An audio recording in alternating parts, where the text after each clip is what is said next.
Today in Great Finds, we have a plethora of different items I'd like to show you today that came in.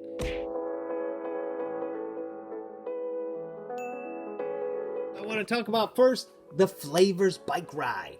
This looks like Barbie's maybe younger sister who has gone off the rails and hooked up with someone named Liam. I don't think Ken would approve.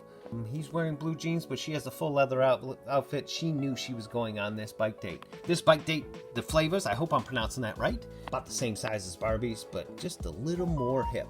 The hair, of course, awesome. You can see on the side here that it's Flavas. That's Happy D in Liam. Happy D, I'm not sure what that stands for, but they look happy. They're about to go on their bike ride. What I'm most impressed with is they both practice safe riding. They both have their helmets on, matching helmets, which is very cute. The bike, of course, awesome. Not sure where they're going on their bike date. It doesn't say. It just, I guess you can go wherever you want when you're a Flava. The hair, you can't argue with that. If you're sick of Barbie and her penthouse and you want, that looks like the bad boy that Ken always warned his daughter about. Liam, in his defense, matching helmets. Another thing I want to talk about is sports cards. Sports cards. Most sports cards are worth nothing, especially from the 80s and 90s because they made so many of them. This particular sports card is interesting because it features the rookie card of Dr. J, Julius Erving. Dr. J started his professional career in the ABA. That was a competitor to the NBA. They later merged. You can tell it's an ABA because the ABA ball had the red, white, and blue basketball. He played for the Virginia Squires. There's a great trivia question if you want to know where he started his career. Of course, he set all kinds of records. You can see this is his rookie card from 71-72 in the Dr. ABA. J averaged 27 points. One of the all-time greats. Now with cards, if it's a good card like this, you want to get it graded. The grading process will look at the corners, if there's any dents, the colors, the centering. The back is off center, as you can see. I don't know if that's typical for this. Looks like Dr. J wears size 15 sneakers. This is just a cool card, the yellow pops. Then he went on to fame with the Philadelphia 76ers. This card is cool. This card could be worth some money. So rookie cards are usually more valuable because people didn't know they were going to be good back then. Now we know who's going to be good with technology, but they didn't know. Isn't as many of them. Everything is supply and demand. And of course, you want to go through your cards and put them in these little plastic cases. Look like it's been here for a while. If you're a fan of basketball, nobody hates Dr. J. Now, the world of banned books. This is Granddad's Wonderful Book of Chemistry by Kirk Saxon. This book was actually banned a couple times. There is some questionable things on how to make a small chemical laboratory. I don't know if we want our junior high kids here making... You can make so many things in here. I don't know why you would want to make your own pills, but it was just a book. Old formulas, weights and measures, laboratory glass blowing, which, of course, knowledge we all need.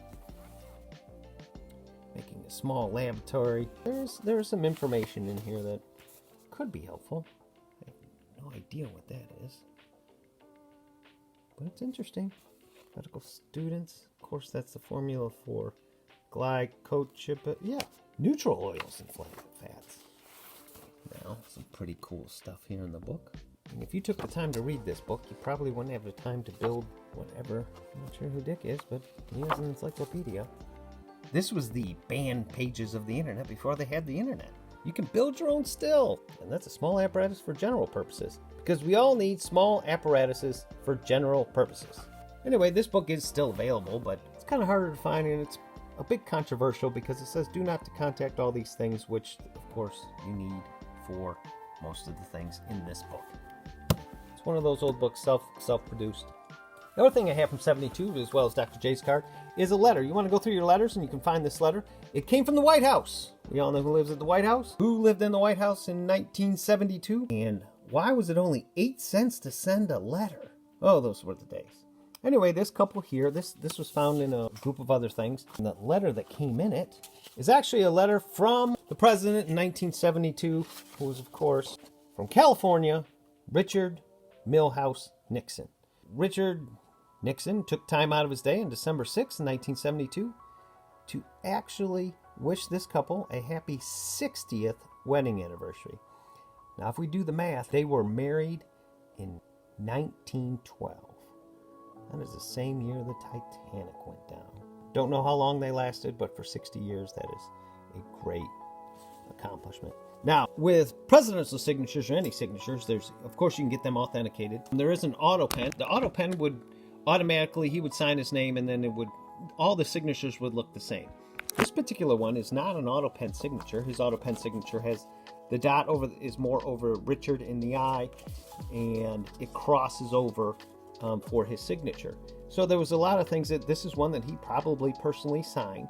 There's sometimes a secretary on various presidents, I'm not sure on Richard Nixon, would sign some of those things. I don't know how common this is that the President of the United States would take the time to sign a letter of congratulatory celebration of a 60th wedding anniversary, but I think anyone who makes it 60 years in marriage together should receive something from the leader of the free world. I just thought it was cool. It's a presidential signature. It's a presidential letter. We can tell where it was from. He signed it on the 6th. It was dated on the 7th. That was almost 50 years ago. Just some of the cool things that came in. I hope you enjoy them.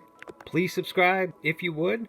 And I appreciate you taking the time to look at little pieces of history that came through Worcester, Ohio.